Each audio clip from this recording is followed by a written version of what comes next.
survived. I lost the intro music. I don't know what happened. If we had more I could have sang it for us. You know the music that well? Nobody wants that. No, I don't know the live music that well. Okay.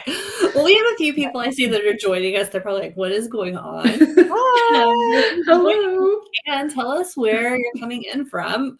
I know as the days are getting longer, we're not having as many people join us live, but this is our last one, you guys, our last live. Whew, it's coming up quick. I know. So we brought it back to where we started with Kristen Legan. Hello. A coach and has done a lot of coaching with Unbound, was the head coach for the Unbound camp. And you're doing the 350 again this year. Yeah, it should be a good race. We have a lot of great women showing up. So excited to, just get out there and go now. Yeah. It's that women's field is getting more and more stacked like every day. It's crazy. I'm really excited because we'll have a race, right? It's not just. Will we have a sprint finish? I honestly wouldn't put it past this field. Like, it's so strong. It can definitely happen this year. I'm just like imagining a sprint finish after 350 miles, like the slowest. Yeah. I think you have to put sprint in quotation marks there. It's it's like you guys are throwing stuff off your bikes. Yeah. To finish shoot, to sprint it in. Like, no, you get DQ'd for littering. Throwing it to people on the side. Yeah. Take my sleeping pad. That's right. Funny. Well, this is our last live session for the More Women, More Miles leading into Unbound. But exciting news, we are doing a little partnership with SBT Gravel after this. So we will be doing 3 more sessions. I don't know that they'll be live, but we'll be doing 3 more podcasts. And they're going to be a little bit more like, okay, you do Unbound, you're really excited. What if you want to take it up a level and race or try to see if you can hit a performance goal? So those will be coming starting right after Unbound. So we're not over yet, guys. We're still together. Can't get rid of you. I'm so tired. Kristi's the one that has to go race that. Yeah, nice. But we traditionally do most years a little bit of a course preview, and then I wanted to bring Kristen back on as our coach, just because you can really screw up a lot of things in the last few weeks. Now it's just like you can really mess it up. Right. I think that my actual thing to Kristen was, let's talk about how to F up your last few weeks. Great. Before the event. Yeah. And I think it's like because of nerves, right? Like sometimes we can overdo it. We can tend to get really nervous or start to see everything on social media and be like, oh my gosh, I didn't train enough. And as I always had a coach that said at a certain point, the hay is in the barn. There's not anything else you can do. So we are sitting, what 18 days? 17 days. 17 days out. So Kristen, what should we be doing? Like, obviously we shouldn't be like already tapering and putting our heels up, but what kind of workouts, what kind of training should we be doing in this last week, like this last week? And then we'll talk about that first. And then maybe like that week of Unbound, we could talk through. Yeah, no, I think you hit a really good point with like the hay is in the barn. Most of the work you have done out there is done. Like, so take a minute and reflect on that and remind yourself of what you have done. And because it's so easy for us to forget what we've, been doing for the last, 4, 5, 6 months of training. So I recommend to all my athletes to go back, look at their training peaks, look at all their training calendar and remind themselves like, wow, look at that big ride I did in February or these hard intervals I did in March, because we don't remember those right now. And when we see on social media or everywhere else, it's, like, oh, look, these people are putting in way more hours than I am right now. And it's, you need that like reminder of what you've done to just have that confidence to stick to your plan. So this is kind of the last week. I have athletes still putting in some pretty good efforts, depending on, how much they've already been doing and how kind of acclimated they are to the work.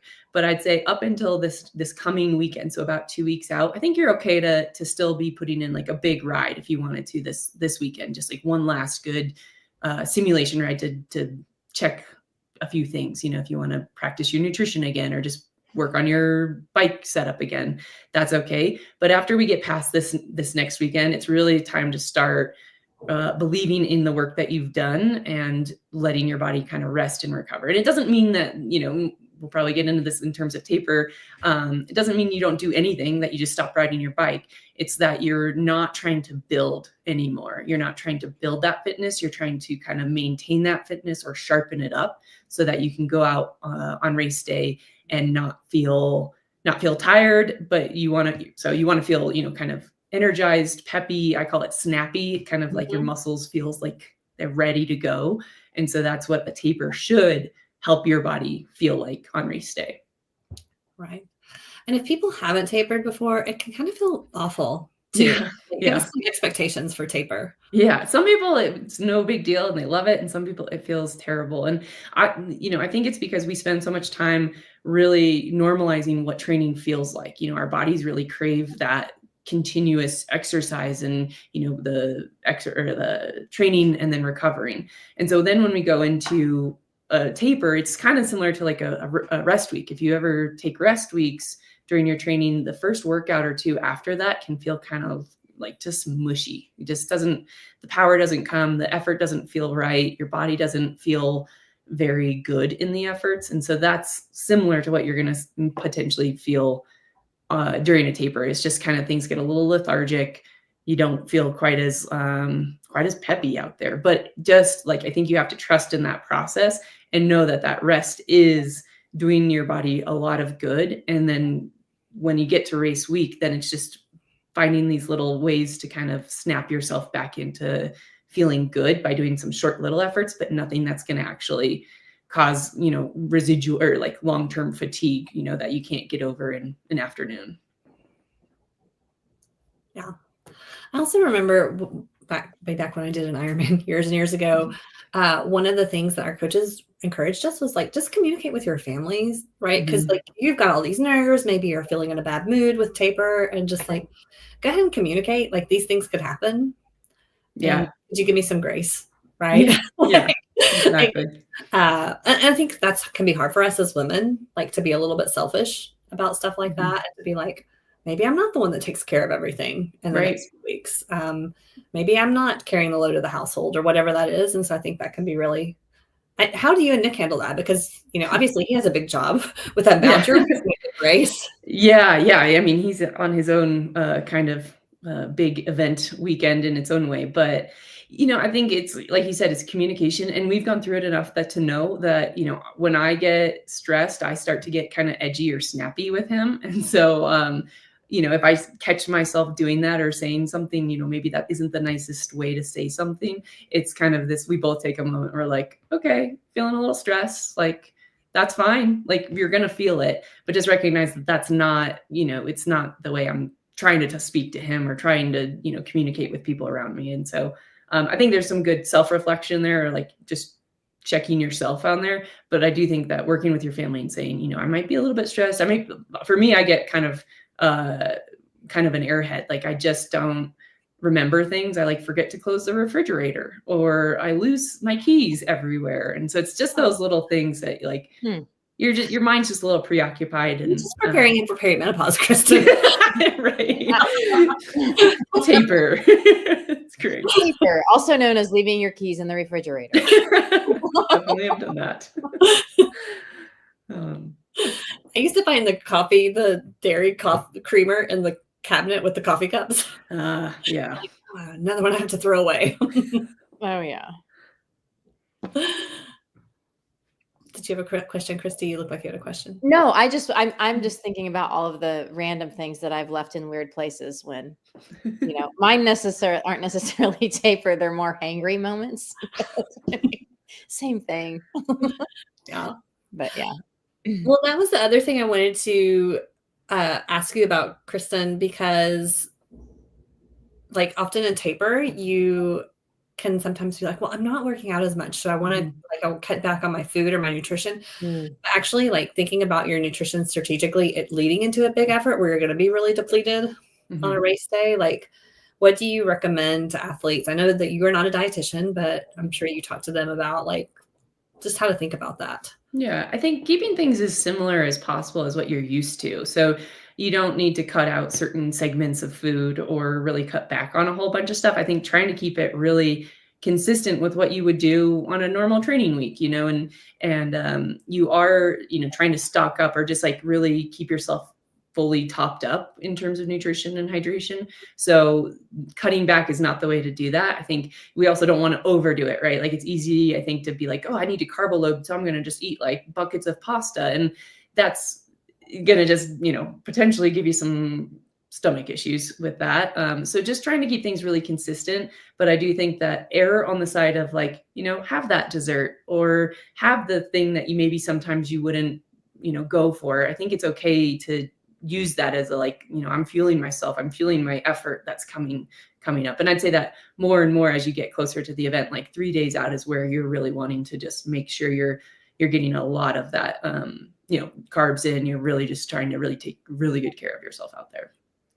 I think one of the other key things that I like to do anyway is especially in that taper time is visualization. Mm-hmm. And that can even be, in all honesty, this is going to sound weird, but when I'm resting or literally like taking a moment to put my feet up and I'm visualizing my body just kind of like healing itself, getting itself prepared, just like the weird things that tend to help me focus that nervous energy towards race day in an effective way. That's like, I'm going to sit here and relax, but I'm going to think about, making my body feel better and feeling good about the decisions I'm making right now. And just, and then obviously visualization for race day, like walking through all of that.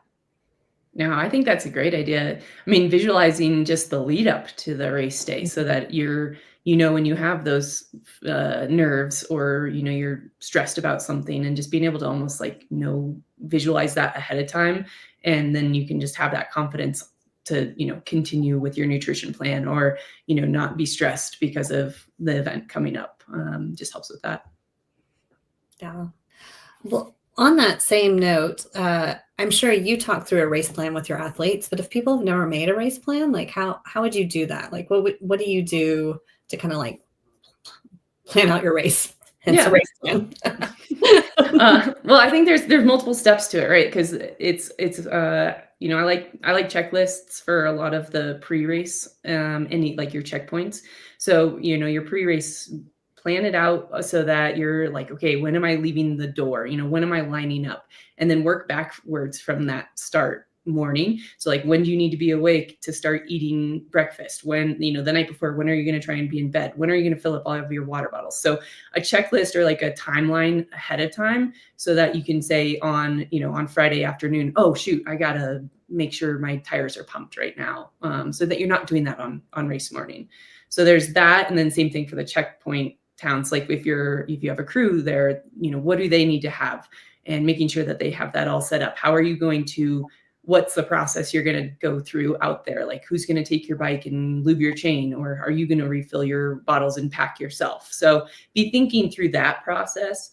And then when it comes to the actual race plan, I like to break it down by the segments. So if you're doing the 200, that's Alma and Council Grove is where you can have the support crew. And in the 100, it's at Council Grove. And then you can also work in those neutral water stops as well. But putting out what the distance is between each of those stops and what your expected speed is going to be to get to those stops. So like, how long is it going to take you from the start to get to your first checkpoint? And is that going to be 4 hours, or is that going to be 8 hours?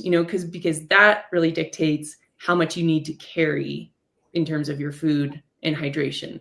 So it really is breaking down into like, how long are you going to be out in the Flint Hills without, the ability to resupply? And then that way you can back it out, and how many calories, how many carbs, how many, liters of fluid do I need to carry? And then that, once you know what you need, then it's about figuring out how to put that on your bike. Yeah. And Haley Smith, I think when she talked to us, she said that's actually really helpful for your mental race day. Yeah. Kind of keeps you distracted too. Like, yeah. Have your checklist. You know what you're supposed to do when you're supposed to do it. It's hard making decisions. So it's like having them made ahead of time is really helpful. I also think, I mean, something special about Unbound. I mean, it's the Super Bowl, right? It's the big one. And a lot of people put a lot of time and energy and effort and money into coming to Emporia and racing this race. I just encourage you to take the time to go ahead and be a little bit selfish. Talking to your support crews and telling them exactly what you want and what you're expecting. Those are good conversations to have, and it helps your support crews know what they need to be doing, or your friend, whoever it is. But it's weird because, again, I think we tend to not do this as women, but I think it's the one time we're giving you permission here to be like, hey, this is what I'm going to need race day. And it could be the simple things of like telling them what to do if you tell them you want to quit. Right. What advice do you want to hear back from that person? What do you want to hear from them if you're saying things like, I don't think I got this. This is enough. I think I'm done. Like what kind of go through those scenarios in your head and share that out loud with people around you that are there to support you. Because I think it's not just your backyard race. It's a big one, and you've put a lot of time and effort into this. So ask for that help. Yeah, be bossy. Yeah. Yeah. And having been in those checkpoints, I would say also tell your crew to be looking for you, because you're like, oh, of course they're going to see me, but it's just you're going up and down lines and lines of cars. So you whether you get like a red balloon and tie it to your car or your wrist or something, like I'm going to have this funny hat on, because you're just like, I've seen so many people at support stops just blow past their crew and have to ride back up a hill or something, just because you think you'll see them and you don't, because like there's so much going on when you get into those checkpoint towns. Yeah. There's also so many ways to be tracked now that it's really kind of, there's no reason your support crew not to know where you are out on the course. So yeah, the share my location is a nice one. Yeah. Okay, I see a couple, and if you have questions, feel free to drop them. I see a couple things coming in, but I did want to, and so we'll kind of keep going through just like the build up, but race week, Kristen. So what kind of workouts, what kind of keeping everything loose should you be doing on race week? Like, what do you typically prescribe? Well, I mean, every athlete's going to be different, right? So we do what makes them feel best. But in general, I would say keeping things pretty mellow, like easy rides, easy base rides, just spinning the legs. Half of that is just getting the nerves out, right? Like I need to be on my bike so that I don't feel nervous. And then I like to do some short, higher intensity efforts with my athletes. So like 20-second efforts where they're going hard, but they're getting a lot of rest, and it's not a ton of them. So it's these short, like it's not going out and just like trying to see how hard I can go for an hour or 15 minutes even. It's these really short things that get the leg speed up, because I think leg speed is a big one for getting some of that kind of sluggishness out of the body that you get with taper. So doing anything that you can get your leg speed going, so you could do cadence drills, something like that even. And that's going to get the heart rate up as well. So for me, it's these 20-second short efforts repeatedly, and then you take a break and you do another round of them.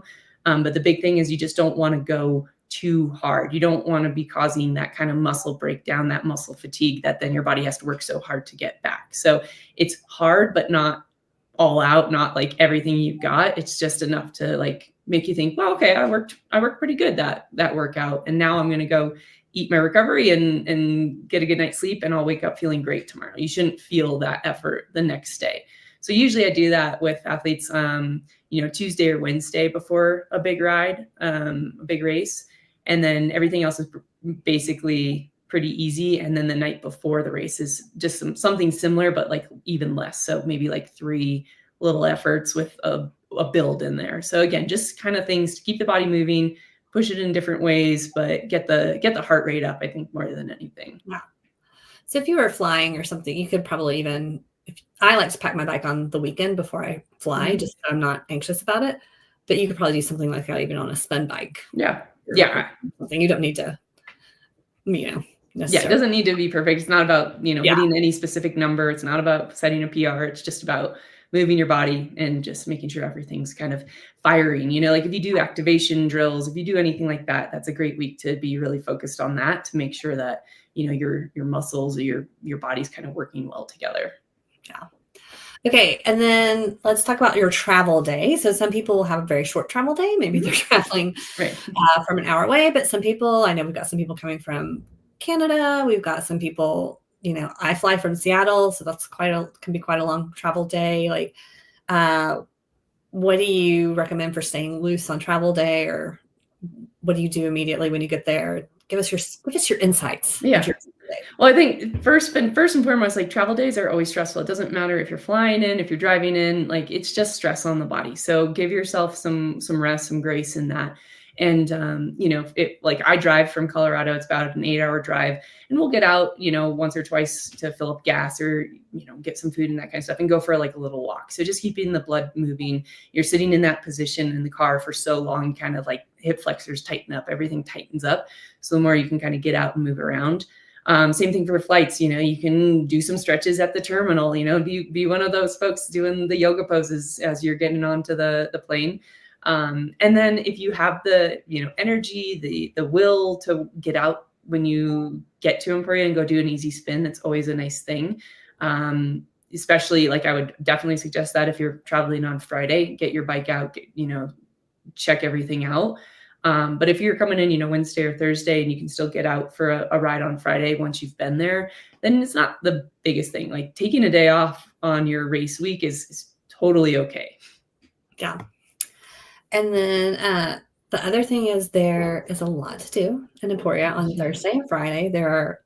You could go on a shakeout ride probably every hour. Mm-hmm. There's a big expo. There's lots of fun things. So and you want to have the whole experience. So what's the balance? Like what do you recommend to? Yeah, it's hard. It's hard because there's so many. And like the more you come to these events, the more you start to recognize people and you want to say hi. And you're like going through at the expo, you can just spend like 10 hours out there. So what I tell folks is to look at the schedule so that Unbound has it all posted, like when are all the shakeout rides, when are their panel talks, what's going on when, and spend some time now looking through that and identifying like one or two things that you're like, yes, I really want to be a part of that. I want to go check it out and focus on those. Because if you try and go and do everything, or you go in with no plan and you get drawn into like every direction of what's going on, you can end up spending hours and hours and hours at the expo. And that's a really good way to kill your legs going into the race on Saturday. So pick and choose what is the best, the most exciting thing for you, the best shakeout ride. I think there's maybe one that we want to talk about that you want to choose, but also pick the ones that, if you want to do a no drop ride, pick the no drop rides so that you feel confident and you can just do your own pace. There are some that go out a little bit faster. I don't think there's that many of those, but just spend some time looking through the calendar and it will have good descriptions of what to expect on those rides. Yeah. The other pro tip there is taken out of Ali Tetrick's playbook and wear your hydration pack around. So you think that sounds dorky, but if you get stuck down there, like the fact that you have that on there to remind you to drink and stay hydrated is helpful. Yeah. And you definitely want to have a water bottle with you at all times, because a lot of people are coming from a place where it's not been as hot as it could be in Emporia at that time of year. Yeah. So our shakeout ride, somebody did ask, is going to be at 12:30 on Thursday. So there's a brunch if you sign up for the brunch. I think there might be still a few spots left. There's like 10 spots left or so. If you want to get in. But then we're going to do a 12:30 shakeout ride. I think Ali Tetrick is going to be there. I think another pro is going to be there. It's going to, I don't know how many miles it's going to be. Kristi, do you know how many miles it's going to be? I asked for 12 to 15. That's where you're at. It's like, I think you're at 15, but it's you're not start and finish. And it's not going to be a hard ride. Part of our goal is we want to talk about like, here's the start line. Like, how do you line up? How do you pick your right spot for lining up at the start? Here's the first turn onto gravel. I've seen so many people go down on that turn onto gravel just so everybody feels comfortable of like picking a line on that turn. And then we'll just talk a little bit about like the finish. And, the finish sometimes seems longer than it is. So just kind of the mindfulness around that. And so we're going to do a little bit of learning. We're going to do a little bit of like hanging out with each other and getting to know each other, maybe finding a ride buddy. So it's very casual. We're not going to like try to race each other or anything like that. So I hope that you can join us. I know some people won't be in town yet on Thursday, but if you are, please join us. It would be really fun to see you all. Yes, Kristi? There is a link to sign up for the ride too. Yes. Yep. I will send it out. I'll put it in the show notes for the next episode. So, okay, I'm going to start hitting some of these Emporia questions, and then we're going to hit the course unless there's anything else, Kristen, that you can think of that we haven't covered yet. I think some of it might come out in questions. Yeah, let's do that. Okay. Food. Quick question about food. So she's staying in the dorms. Meals are included, but should you bring your own food? I think this is a good question anyway, because Emporia is a small town with not that as many restaurants as in people are coming in. So you really need to kind of think about your food. So Kristi, give us the scoop on how to manage your food. Well, honestly, the dorms do a really good job with your food selections and options there. It's a staff dietitian, and they've been feeding riders for years. This isn't a new partnership with ESU, so they do have quite a few really good food options. You don't have, I mean, you can bring a cooler and bring some of your extra standbys for the dorm rooms too. And I don't ever think that's a bad idea if it makes you anxious or you have a tummy that's gets upset easily. That's never a bad idea. But you do have that's one of the things I like about the dorms is that you're going to have a meal ready for you and available in food there when the restaurants can be busy. Outside of that, I think again being prepared, knowing there's also tons of food options in the expo. So we bring in vendors from about 4 different states that come in to set up in the expo to help provide food to help lessen the load in Emporia. But we've got downtown, we've got the standby options of Casa Ramos, which is a big Mexican restaurant that can feed a lot of people. My favorite, Union Street Social, which is where you're going to get that really great brunch. It may be Kristen's favorite too, and maybe Catherine's in town. I'm not sure. We might have reservations for. Yeah, and it's not a bad idea to get reservations, but the dorm does offer breakfast early on race day. So you're going to be, I think, pleasingly surprised with what the dorm has to offer. But yeah, there are restaurants downtown. There are lots of food vendors that pop up downtown. So you'll have options, but yeah. That's a great reminder about the food vendors. I always forget when people are talking about that. And that's such a great reminder that like there's some really good food out there that you can have like pre-race meals. So yeah, that's good. And the other kind of secret spot that people are going to figure out at some point, Champs Landing, which is on 18th Street near the Emporia State University. They have a full restaurant in there. And a lot of people don't really know about that because it used to be our country club, but now it's open to the public. So that's another good little spot to kind of check out. And they have a coffee house and a full restaurant there. So yeah, the brunch, I'm sure will have gluten-free options. Amanda, the chef, is very sensitive to all of that. So, and I did put the link. Okay. I'm putting this because Kristi, can you guess what my favorite grocery store in Emporia is? No, Walmart? No. Your favorite grocery store in Emporia? Aldi. Oh, Aldi. I love Aldi. I have an obsession with Aldi. We don't have it. So when I go to Emporia, I just go walk around Aldi. Aldi. There's Rebels, there's Dillon's, and there's Walmart and Aldi. Walmart's like probably your best bet to get because you can get kind of everything. And it's a really nice Walmart. Country Mart is right downtown, and they are prepared. They stock up extra for racers. So that's right down. It's literally between the start and finish line and ESU. So you can't miss it. So. Does the dorm offer breakfast early enough on race day? Yes. Yep. Okay, I split the brunch link. Okay, let's go back up to some questions. The other thing I wanted to say on food, though, is just really think ahead. Mm-hmm. I'm bad at feeding myself. And then all of a sudden I'm like, oh my gosh, I'm so hungry. And then lines can be long places. So I would just suggest having a plan to eat before you get hungry because there could be a wait, even at the food trucks. Sometimes there's a wait to get to things when it's a really busy time in the expo. So don't wait until you're starving to try to get food, because that's also when you make choices that you're like, well, that wasn't the choice that I wanted to make to support what I was doing, but I was so hungry. I really, really had to have that, whatever. We also have a really good sushi restaurant, believe it or not. Have you ever eaten there, Kristen? No, tell me more. Oh, good. Yeah, it's on Commercial Street, and it's actually really, really good sushi. So. Okay. I think maybe the Reynolds brought Nick there one time. He's talked about it before. So, yeah. Okay. What makes Unbound so epic? You do, Vicky. It is. It's the community, I think. Riding in a beautiful space, I think, is also should have clarified the gravel, the type of weather. yes. Yeah, it was funny. I was trying to explain it to people at Trekka, because obviously you're in Spain, you're going through all these like little Spanish, not that like it is actually beautiful in Emporia, especially when you get into the hills. But I was like, what you're racing in Emporia is the course, like what's happening on the course that day, depending on the weather and the heat and the everything that's happening.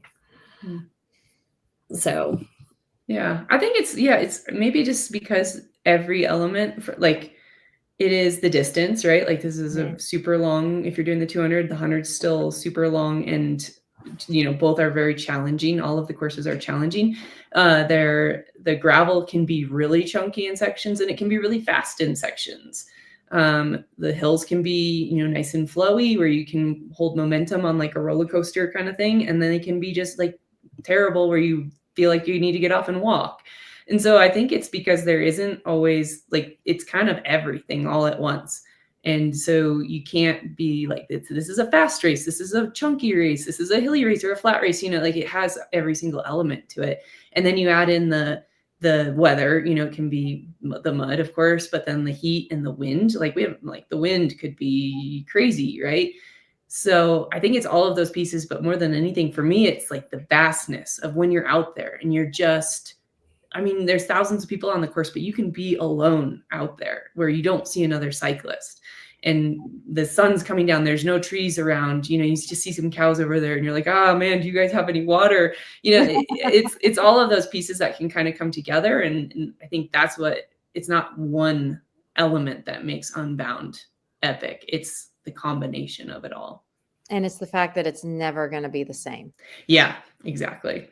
So. Just to clarify, did you just ask cows for water, Kristen? I've heard of a few people who were like so bad in such a bad way that they were looking at the water tanks of the cows and being like, I was like, no, don't do it. You're asking don't do it. Not a good idea. No. There's also lightning bugs, which I always like. I've grown up with lightning bugs, but if you've come from an area of the states that don't have them, that can be a little freaky if you're riding at night and all of a sudden you start seeing spots. You're like, what is that? Right. Am I actually seeing this? Or yeah. Okay. I'm going to stop talking. I'm going to hand it over to you, Kristi, and Kristen. I'm sure you'll have some commentary on this too. Let's talk about the course. Yeah. It's all you all. It's all. Here it is right here. Take a look. Ooh, I'm going to mute myself actually. The best, I want to start off, and I just have a feeling that this group will have done their homework, but the athlete guides are really, truly, truly the best place to start. And reading them through a couple times is never going to hurt. And those are on our website. The 200 and 100 are together. The 50 and 25 are together. They talk about the checkpoints, what's expected. All of those things are in there. Not that I'm not happy to answer those questions, but that's really that's why we put them out, is because they have a bunch of information in them. But yeah, we go north again, same course as last year. Kristen, you did it. You rode the 200 last year. So you want to kind of give the lead out? Well, okay, I shouldn't talk anymore, but let me actually, let's just start with race day. What time would you get to the start line? And then how do you decide where to line up? So can we start there? And then we'll talk about getting out on the course. Yeah, sure. The amateur race will start. The pros line up. The pro men go off at 5:50. The elite pro women go off at 6:05. And then the amateur race starts at 6:30. And we line you up by suggested. There'll be signs out there with your suggested or your goal finish time. And they go back in 2-hour increments. So you line up behind the goal that you're set for yourself. So if you're expecting to finish in 14 hours, that's where you go. If you're expecting to finish 15 hours, you kind of find your spot between 14 and 16 and line up. It's just an honor system. but it ensures that you're lining up with other people that are anticipating the same sort of day that you're hoping to have, and will be riding around the same sort of pace that you are expecting to ride at. So therefore, you won't end up like having to pass a bunch of people or get passed by a bunch of people. Ideally, is kind of how that lines up at the beginning. And the start is a lot. Like, there's really no other way to say it. It's like you kind of just have to get through that the first part of the day is the start, and it can be a little bit overwhelming, honestly. Yeah. So if you're racing the 200, like what time do you think people should get there? I would suggest getting down there probably around, if you want to see the pro races go off, then by 5:30 at the kind of the latest. But then if you're just going to shoot to line up in your spot, if you were down there by 6 or so and let the elite crowd roll out, you'd be able to roll into your spot and have space. There's plenty of parking downtown. You're not going to be parking right on the start line, but there's plenty of parking in the neighborhoods around town. And we don't have any ticketing procedures in place. So you can park and ride your bike over there, or you can ride from just keep in mind, Emporia is 5 miles wide. So you can ride to the start line from about any place you're staying in Emporia. It's just not that far. Most people do. Yeah. Most people ride their bikes to the start. Staying in Emporia. And then there's plenty of porta potties down there too. There are plenty of porta potties, and there's even more this year. So we've got the lockdown on porta potties. So. Yeah. And then if you're doing the 100, what time would you get there with like the 200 getting cleared out? If you want to, probably 7. What they start at 7:30? Is that right? Hold on, I get my times confused with the elite corrals.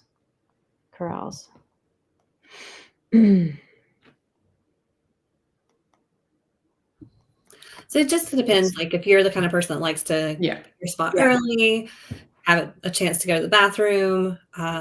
If you're trying to get to one of the corrals closer to the front, sometimes it can get a little crowded. Mm-hmm. So just like plan accordingly. I'm always like, it's better to be early than feel like you're rushing in. Yeah. That's just how I am. Yeah, I think that's always a good call, because if like there is a line for the bathroom, or you forgot something in your car and you need to go run back and get it, like giving yourself just that. Like the last thing you want to be is extra anxious. We're already going to be nervous on the start line. So don't add in any extra like anxiety around that. Yeah. That 100-mile start is at 7:30. So. Yeah. Cool. Okay. So the first section of gravel is pretty flat and pretty fast, right? Am I correct in that? Yeah. Yeah. It starts out, like you said, it starts out fast, right? Like that's just gravel racing. And it's something I think a lot of us it's like the most intimidating part of the entire race. And so it's that, trying to line yourself up well so that you're riding around people that are kind of similarly paced, but also just, take good care of yourself and be calm in the bunch is the best advice we can give, is just be calm out there. No sudden movements, no, reactions, that kind of thing. Just follow the people ahead of you and give yourself some space. And within the first, 5-6 miles, the roads open up a little bit more. They get a little bit faster, less gravelly, like more dirt, faster rolling. And so you're not having to pick your lines quite as much. And so you can use that first, 20-30 miles to really just settle in with the group, the people around you. And then that's when some of the more technical roads start to come up, and that's where having a little more space is helpful. So that's why it's good to let the race kind of separate that way. And I always encourage people to speak up, talk to people around you. If you're nervous in big groups, like don't be shy. Just tell people like, hey, I'm a little nervous. Have some grace with me. Speak up. Mm-hmm. And when you get to that, when you hit the first kind of chunky, more technical section, that will be Little Egypt. No, I'm sorry. That's Kaw Reserve Road. And that hits it around mile 28-ish. Yeah. Somewhere in there. And so just be prepared. And if you get a chance to check that out prior to the race, it's not a bad idea to kind of go look at that section and see what it looks like, if that's something that has you worried. And you can ride that road and make sure you know where you want to be when you tackle that section. Nice. Do you want me to keep going through it? Yeah, sorry. I was looking at the sheet to make sure. I was like, there's a question about mud, but we can get to that. Like I'm walking. Sorry. I was just making sure. And then I was unmuted. So yeah, after Kaw Reserve, you get back onto some nice smooth roads for a little while. You get through the town of Eskridge, and then and this is for the 200. The next big chunky road that you just want to be heads up on is the Divide Road, and I think that's probably the chunkiest of the race. The like boulders and rocks and stuff that you kind of have to dodge, I would say. And that's what, Kristi, like 2 miles long? Yep. Divide's about 2 miles long. Yeah. So that by that point, the race is going to be pretty separated, right? Like you might be within a group depending on, how you're riding the ride. But it's not going to be, thousands of people around. It'll have strung out. You'll see people changing flats, that kind of thing after these sections. So that's where you can really kind of settle into your pace and where you feel comfortable riding in the group and just navigating the roads ahead. Because then from there for the next, I don't know, maybe hundreds. Well, when you leave Eskridge, Yeah. I think that kind of the meat of the course starts Yeah. kind of at that Kaw Reserve Road and takes you all the way to Council Grove. Like that's kind of chunky, chunkiest, hilliest part Yeah. of the course. So you've got Little Egypt in there. Mhm. You're going to roll into Alma, which is a checkpoint town. All of that up in there, those Wabaunsee County roads are known for this. That's the reputation up there as the chunky, hilly, low maintenance type of roads. And you'll face a lot of that all the way into Council Grove. And then when you leave Council Grove, there's a little bit more, but not as intense. Like the intensity of the course is really in between those two. Yeah. If you look at the speeds from last year, it was crazy fast to start for the first 40 miles. And then it was crazy fast. It's like, how are people riding so fast in the last 20 miles of the ride too? Because the last 20 is pretty flat and fast. So it's really that kind of that middle 120 or so that really can get pretty the most challenging, most fun also, I would say. It is the most fun. Yeah, it's most beautiful for sure. So take some time, look around, watch the road because some of those chunky sections do sneak up on you. So be focused out there. Yeah. And then we have a lot of people racing the 100. So what's the difference in those courses, Kristi? Well, after you're not going to hit Kaw Reserve, you're going to peel off before that road and then start making your way over to Council Grove, and you'll see some chunky stuff in there as well. But you may, if you're a super fast 100 miler, you may catch some 200 milers right before they continue straight on and you turn off before they hit Kaw. So there is a chance of a little bit of overlap there, but it's not much. And we don't have you on the technical parts of the course where that overlap is. So it shouldn't be a factor regardless. But you're going to go, leave Emporia and have that same fast start and then turn off to start heading towards Council Grove at around mile 27-ish, 26-ish, somewhere in there. That you head back over, making your way back over to Council Grove. And we did I get this question a lot. We removed the cutoff times for the 100 milers several years ago. We figured we are there at the finish line. Your cutoff time is 3 a.m. in Emporia is what it is. Yeah. So, but you have that much time to get your 100 miles done. So I think it's helpful for a lot of people that get stressed about making that cutoff to Council Grove. You don't have to worry about that so much anymore. So, and you can meet your checkpoint crews in Council Grove. So, yep. And then after that, I love the section around Council Grove and coming back into Lake Kahola. It's really beautiful there. And it's a lot of stair step kind of roads where you're just going right, left, just getting back to the lake there at Lake Kahola. But once you hit Lake Kahola, you got 2 more big hills. And then you're the Kahola Lake, everybody always remembers Kahola Lake's that big climb. Part of it's paved, and then you go in and it's a long climb. It's one of the longest of the route. And everybody's like, yes, I made it through. But it's remember, you have one more really good solid climb after that.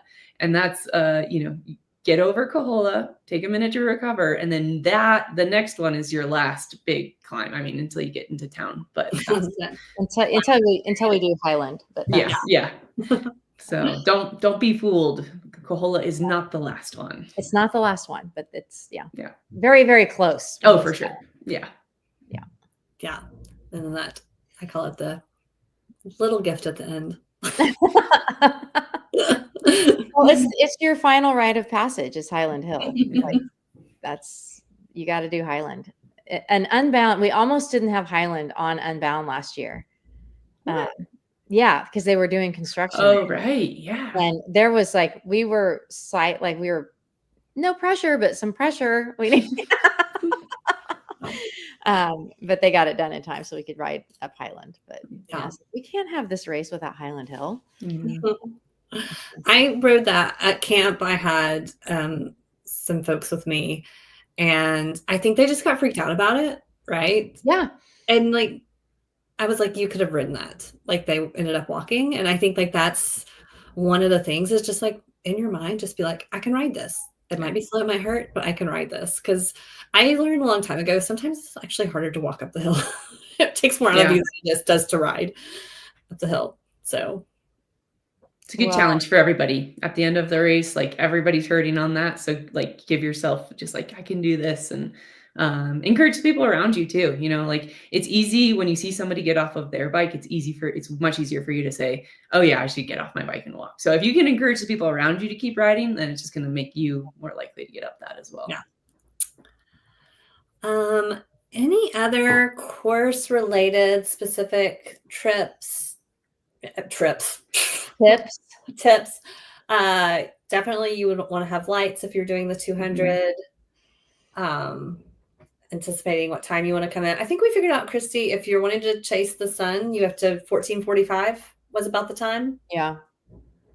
That you have to hit. You need to be in by around 8:45-ish. It's 14:15 or so. Because they changed the. Yeah, it's because they start at 6:30 now. Yeah. And I think the other thing to be aware of is they do have ordinances in the city. So if you're coming in after midnight, they do have to cut all the music. So it is a much more low key. It's not that you're not important and your race finish isn't really important. It's just going to have a little bit different feel because of city ordinances too. Okay. We did have a question that came in on the document about mud. Kristi, do you think there's going to be mud? Well, I mean, yeah, there could be mud. The course up north doesn't it does shed water a little bit better, but there's just places where there can be mud. I don't think we have anything longer than a mile and a half of hike-a-bike if there's mud out there, but it's we're riding on dirt and gravel roads. So if there's a lot of rain, then there could be mud. That's you should come prepared for all of the things. The year, Kristen, the year you won the XL, holy God, we had everything and the kitchen sink that year weather-wise. I mean, literally everything. Hail. Right. We didn't have snow, but it was the rain was freezing in the sky and then falling on us. Yeah. We had everything that year. Yeah. And you had, how much hike-a-bike did you do? Do you even know? I counted it when I went back and looked. I think we had close to 13 or 14 miles of hiking on that. Yeah. I think it was you, Kristen, that told us, right? Just when you have to get off and walk, just walk. Don't try to get back on and off because that is a lot of energy. Yeah, I mean, I think the mud is actually, I know people are really nervous about it and scared about it, but it's actually I'll take mud over the heat any day. Thank you. So yeah, if the mud, it's just about managing your equipment. It's about, looking ahead. Do you see people walking? Great. Get off of your bike and walk. It's going to be a lot faster to just walk a mile than it is to get on your bike and get it all mucked up and then try and clean it off. And then 2 more steps down the road, you try to do it all over again. So kind of wait until you get through the mud to fully clean it out and make sure it's good again and then get back on. So just be efficient with your time. but yeah, I'd take mud. If we can have mud this year, great, because I think we're going to get a really hot year. That's what I think. You and me both. Yeah. And I think that's just, it's key into not, it's key to the success. Your success at this event is to literally roll with the punches. Yeah. If you're getting mud, everybody else is also getting mud. That's the same race experience that they are having. Relax and just embrace it and look at it as part of the journey and the story you're going to get to tell at the end of it. Like, there's nothing you're going to do to change it. And same with all those other riders around you. And like, I love the video of Marley Blonsky riding through past everybody bitching. Like, Yeah. it's so classic of just like the mindset is so important when you're facing those sorts of adverse conditions. Your mindset is way more important than however fast you think you can ride your bike. It's your mindset that matters there. And Kristen is 100% right. We have not seen a hot year, an honestly hot year, since 2010. Yeah. We've talked about this was hot. I'm like, no, we've not seen the heat. The heat is the one that produces the lowest finisher rates by far, not the mud. We're still seeing high finishing rates with mud. So, if we get into the heat, that's a whole other animal. And again, it's about, that becomes taking care of yourself more than taking care of your bike. Yeah. And that can be tricky if you haven't read up on that or practiced it or know how to navigate heat. Yeah. Well, what are your, Kristen, do you have a couple of like your top tips for how to manage heat or what you can do? Yeah. Yeah. Survive. No, I think the big thing is try and recognize, like, look ahead of time. Is it going to be a hot year? Do you think you're going to suffer with the heat? Like, be prepared ahead of time as much as you can. And that means maybe you need to carry more fluids, more hydration. So maybe instead of a 1 liter pack, you need to carry a 2 liter pack. And I think a really big thing is it's not just water, right? We're not just drinking water. We're drinking electrolytes in there because we don't want to go down the road of, lots of bad things can happen if all you're doing is drinking water.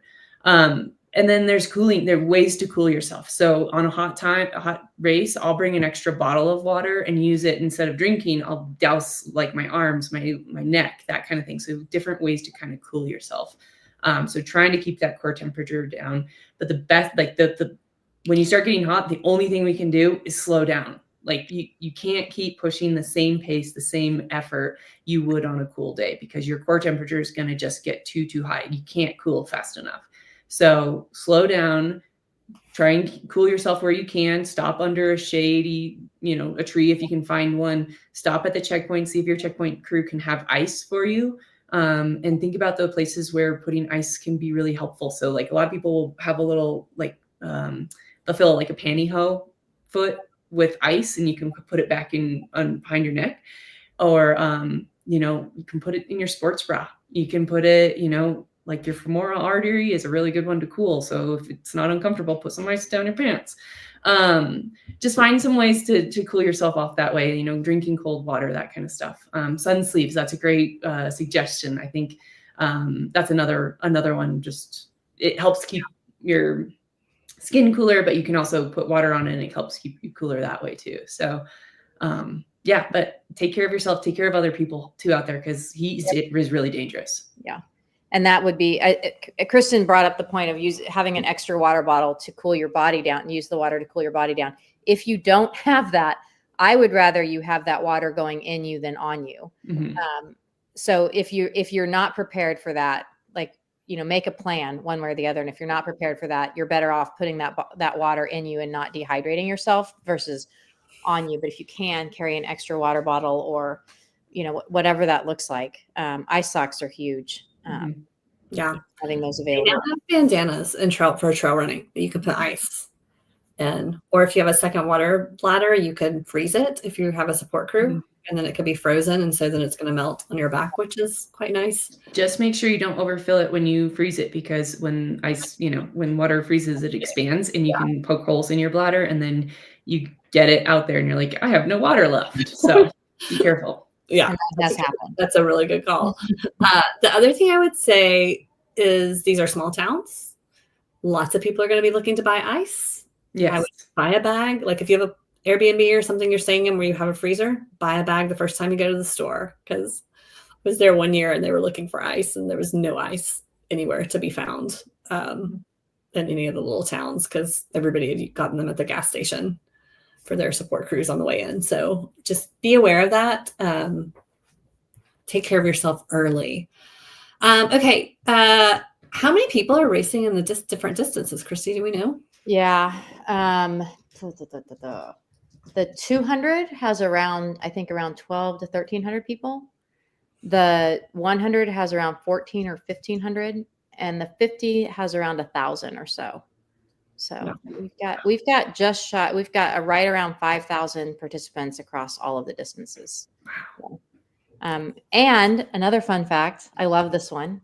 Our youngest racer, because of the kids race, is 1. Nice. And our oldest is a gentleman attempting the 200 who is 92 years old. What? 1 to 92. 1 to 92. We did get the increase in women that we wanted.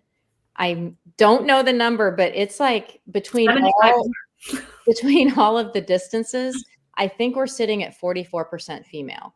That's amazing. That's across all distances. But I think what? That's a good job. Good. I said good job to everybody that signed up. I mean, that's the 200 and 100 we saw, that's obviously more and more miles is to credit for that. The smaller distances have continually seen really solid growth in those women's fields and up over 50%, which is really cool. So I love it. I love seeing it. Oops. Nope. That wasn't the right one. Oops. Oh, no, okay. Any suggestions of what to put for a drop bag? All of the things you're going to need. No. Obviously I think drop bag, all the food and nutrition, hydration mix, anything you're going to need to eat out there. Right. And pack some extras, right? Because you might, want to throw something a little bit different in. You might want to just change it up a little bit. So have a few little options, but try and keep it pretty precise. You don't want to have 10 pounds of everything. So pack your food. And then I like to have spare tubes, some CO2s, things that you might go through out there. Like if you get a flat in that first section and you have put 3 tubes in and then you're out, right? Then being able to resupply, repack your saddlebag after that experience is going to be really nice because then it's going to help you get through the next section. So that kind of stuff, ibuprofen, any kind of meds that you might need, sunscreen, chamois cream if you use that. When I have a support crew, when I have Nick out there, I have a full kit change, right? Yeah. Like something like spare shoes, spare glasses, that kind of thing. So that if something just goes sideways, you have some replacement there. So, just those types of things. But for the most part, the crew for hire and that, those types of organizations, they a lot of times have good mechanical support out there as well to help you with your chain. Oh, chain lube. That's another thing. But you might carry that on your bike, actually. I had a full other setup, saddlebag setup with tools and everything. Smart. And thank God I did, because I literally lost my saddlebag. It shot off my bike descending Texaco Hill at mile 28. And I had nothing to repair. I was like, oh shit, I have nothing. Good luck. But I had another one waiting for me in Madison, so I was able to just throw that on. I was lucky enough to have a support crew there, but and I even had a change of wheels because my goal really was to finish. Yeah. There's obviously more you can have if you have a support person that's coming in your car than if you can put in your bag. I did pop in the chat a video that Paige Onwiller did last year. It has a lot of detailed things, including a course overview, especially for the 200. If you're listening to this, you can just Google her YouTube channel, Paige Onwiller, and it will show up as the Unbound video. It'll just kind of give you a look of that. And then we did have another question in the the sheets. I'm just going to ask Kristen what she's going to run because we went over this very thoroughly with Casey last week. What tires are you going to run, Kristen? I am running Vittoria is the brand of the tires. I'm running a Torino Zero on the back, so it's a little bit more of a semi-slick, and then a Torino Dry on the front, and they're both 45. I'm running a 50 on the front now. So going big, unless it's muddy, unless it's been raining a bunch, and I think I'm going to hit a lot of mud, which we've already discussed probably won't happen unless it's just been like a downpour the whole week of Unbound. And then I might go down on that front tire a little bit to a 45. But yeah, that's my setup. And remember, Kristen is racing the XL. Yeah, so Kristen's doing the XL. So yeah, more. Would you do that same setup if you were racing the 200? Yeah. I ran the same thing. I ran a 47 up front last year because I didn't think I could get a 50 in there, but we tried it and it fits and it's great and it's extra cushion and bigger tires are great. So do it. And then it also asks what to carry as far as tools and stuff. If you just go to the Feisty Media YouTube channel, you can watch that video of Casey. It'll be under live videos, and she shows you exactly what you should have in your bag, and she goes through all kinds of bike maintenance stuff. It's a really great video. We put it in the podcast feed, but there was a lot of demo stuff. So you might want to go just if I want to watch some reminders of how to plug tires and tubes and all those things if you haven't done it in a hot minute. And she goes through everything of how to tighten your bolts, all the things. So it is very thorough. Is there any final words, Kristi or Kristen, on the course, the week? I think my big thing was just make sure you enjoy it.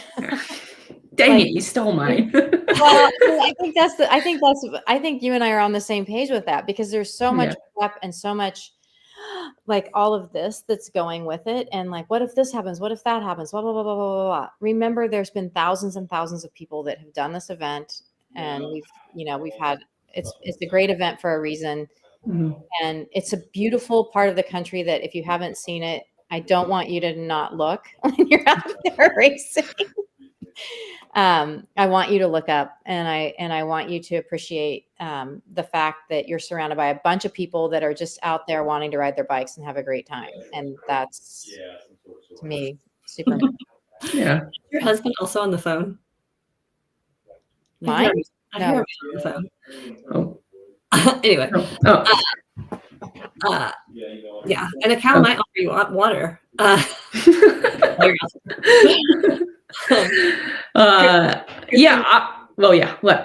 I was gonna say, what are your okay?